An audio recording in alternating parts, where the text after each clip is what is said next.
শিক্ষার্থীবৃন্দ, আসসালামু আলাইকুম। আমি আজ আবার হাজির হয়েছি তোমাদের জন্য অষ্টম শ্রেণী গণিতের অধ্যায় 6 সরল সহ সমীকরণ অধ্যায়ের লেখের সাহায্যে সমাধান নিয়ে। চলো আমরা এরকমের একটি গণিত সমাধান করি। আমি তোমাদের জন্য নিয়েছি হচ্ছে অনুশীলনী 6.2 গ নম্বর অঙ্ক। অঙ্কটাতে দেখো দুইটি সমীকরণ দেয়া আছে, যাদেরকে আমরা সরল সহ সমীকরণ বলি।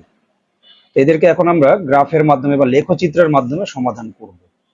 এর আগে আমরা শিখেছি প্রতিস্থাপন এবং অপনয়ন পদ্ধতিতে, এখন আমরা সমাধান করা শিখবো হচ্ছে লেখের মাধ্যমে।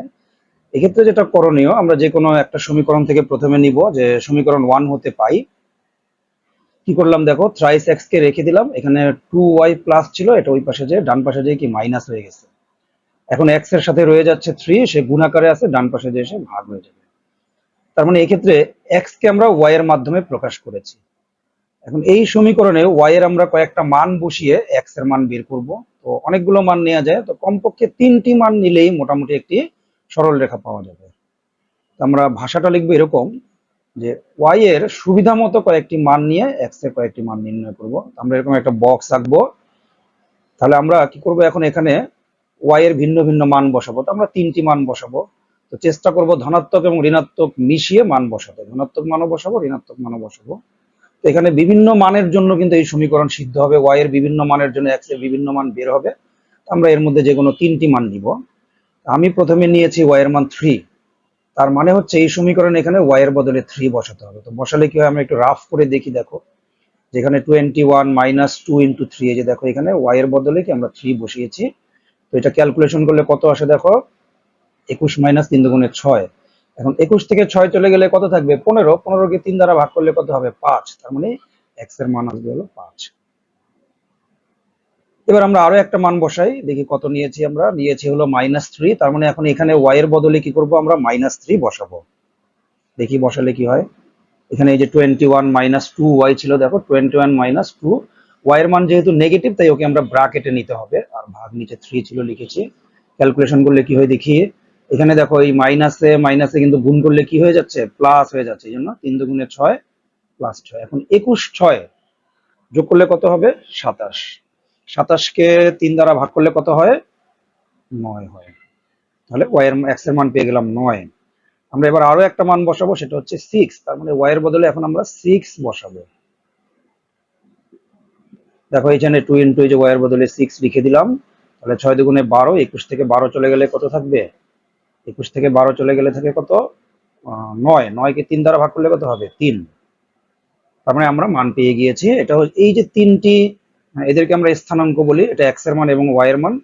এটা হচ্ছে সমীকরণ 1 এর জন্য বিন্দু, এগুলো বা স্থানাঙ্ক বিন্দু। এটাকে আমি ছক 1 নামকরণ করে রাখলাম। অনুরূপভাবে আমরা সমীকরণ 2 থেকে এরকম একটি ছক তৈরি করব বা 3টি স্থানাঙ্ক বিন্দু নির্ণয় করব। সমীকরণ 2 হতে পাই। 2 নম্বর সমীকরণটা যেন কি ছিল আমরা একটু দেখে নেই। এটা ছিল 2 নম্বর সমীকরণ। তো এখান থেকে যদি আমরা যা করব দেখো, 2x রাখলে 3y টা ডান পাশে যে কি প্লাস হয়ে যাবে। এখন আমাদের x এর সাথে রয়ে গেল কি 2, 2 ডান পাশে যে ভাগ হয়ে যাবে। এবার এই সমীকরণে আমরা কি করব, y এর ভিন্ন ভিন্ন মান বসিয়ে x এর মান বের করব। আমি প্রথমে নিয়েছি হচ্ছে -3 নিয়েছি y এর বদলে। তাহলে এখানে কিন্তু বিভিন্ন মান নেওয়া যাবে, তবে পূর্ণ সংখ্যায় আসে এরকম মিলিয়ে, ভগ্নাংশ না আসাটাই ভালো। পূর্ণ সংখ্যায় আসে এরকম কিছু মান নিলেই মনে করো যে ভালো হবে, আসলে মানে সহজ হবে কাজটা। আমরা প্রথমে -3 বসালাম। দেখো যে এখানে 1 প্লাস 3y ছিল, 1 প্লাস 3 ইন্টু এই যে y এর বদলে -3, মাইনাস দেখে ওকে ব্র্যাকেটে নিয়েছি। ক্যালকুলেশন করলে কি দাঁড়ায়, -9 কেন হলো, যে এখানে +3 এখানে -3, গুণ করলে কত হয়, 3 3 9, -9। এখন দেখো এর উত্তর কত আসবে, 1 -9, তার মানে -8 থাকবে। তাকে 2 দ্বারা ভাগ করলে কত হবে, -4 হবে। y এর মান, x এর মান আসলো -4। এবার আমি নিয়েছি 3 আবার। তো 3 যদি এখানে বসিয়ে দিই, দেখো কি দাঁড়ায়, 1 প্লাস 3 ইন্টু 3, তো 3 3 9 হবে। 9 আর 1 যোগ করলে 10, 10 কে 2 দ্বারা ভাগ করলে হবে 5। আরেকটা মান বসাবো আমরা, কত, -7 বসিয়েছি। এবার আমি দেখো, তার মানে এখানে 3 এর পরে y এর বদলে দেখো -7 বসিয়ে দিয়েছে। এবার কি হয়, এবার কিন্তু মাইনাস হয়ে যাচ্ছে, এই যে প্লাস মাইনাসে মাইনাস, 3 সাথে 21। তো -21 প্লাস 1, তার মানে উপরে থাকবে -20, তাকে 2 দ্বারা ভাগ করলে কত হবে, -10। এটাকে ছক 2 নামকরণ করলাম। তাহলে আমরা দুইটি সমীকরণের জন্য কিন্তু আমরা স্থানাঙ্কগুলো নির্ণয় করে নিয়েছি। 3 জোড়া করে। এখন এই বিন্দুগুলো আমাদের কি করতে হবে, ছক কাগজে বসাতে হবে। তো চলো আমরা এখন ছক কাগজে বসাই এগুলোকে। তোমরা একটা ছক কাগজ দেখতে পাচ্ছ বা গ্রাফ পেপার যাকে আমরা বলি। এই ছকগুলো কিন্তু আমার গ্রাফ পেপারে থাকবে না, আমি আমার কাজ করার সুবিধার্থে সামনে রেখে নিয়েছি আর কি। তো আমরা কি করবো, গ্রাফ পেপারে প্রথমে মাঝামাঝি এক্স অক্ষ আঁকবো এবং ওয়াই অক্ষ আঁকবো। আমার এই ডান পাশে লিখতে হবে বড় হাতের এক্স, আর এখানে বাঁ পাশে লিখতে হবে কি এক্স প্রাইম, এখানে হবে ওয়াই, এখানে হবে নিচে হবে কি ওয়াই প্রাইম। মাঝখানে যেখানে এটাকে বলি আমরা এক্স অক্ষ, এটাকে বলা হয় কি ওয়াই অক্ষ। এটা যেখানে ছেদ করে তাকে আমরা মূল বিন্দু বলি, যাকে ও দিয়ে চিহ্নিত করা হয়। তো এই ও থেকে ডান দিকে এক্স এর দিকে হলে এক্স এর সব ধনাত্মক মান, আর বাঁ দিকে হলে এক্স এর সব ঋণাত্মক মান। আচ্ছা, মূল বিন্দু থেকে উপরের দিকে হলো ওয়াই এর সব ধনাত্মক মান, আর নিচের দিকে হলো কি ওয়াই এর সব ঋণাত্মক মান। তো চলো আমরা এখন বিন্দুগুলো বসাই। প্রথমে ছক একের বিন্দুগুলো বসাবো। ছক একের বিন্দুতে দেখো এখানে এক্স এর মান 5, ওয়াই এর মান 3, তার মানে এই জোটটা আমরা আগে বসাবো। এক্স এর মান 5, ওয়াই এর মান 3, দুইটাই কিন্তু ধনাত্মক। তাহলে এক্স এর মান 5 পেতে হলে আমাকে কি করতে হবে, ডান দিকে প্রথমে 5 ঘর যেতে হবে। ওয়াই এর মান 3, তার মানে উপরের দিকে 3 ঘর গেলে এখানে আমাদের সেই বিন্দুটা পড়বে। দেখো সেই বিন্দুটা এখানে চলে এসেছে, তার পাশে আমরা নাম লিখে দিলাম 5, 3। আমাদের ছক একের দ্বিতীয় যে স্থানাঙ্ক বিন্দুটা ছিল 9 - 3, এক্স এর মান 9, তার মানে আমাকে ডান দিকে 9 ঘর যেতে হবে। এই যে প্রতি দেখো এই যে গাঢ় ঘরগুলোতে 5 5 করে বোঝা যাচ্ছে, তার এক ঘর আগে হবে। তাহলে আমরা 9 ঘর যে, আর -3, ওয়াই এর মান মাইনাস বলেছিলাম কোথায়, নিচের দিকে, তার মানে নিচের দিকে আমাকে 3 ঘর যেতে হবে। তাহলে গেলে এখানে আমাদের বিন্দুটা পাওয়া যাবে। লিখে দিলাম বিন্দুর নাম।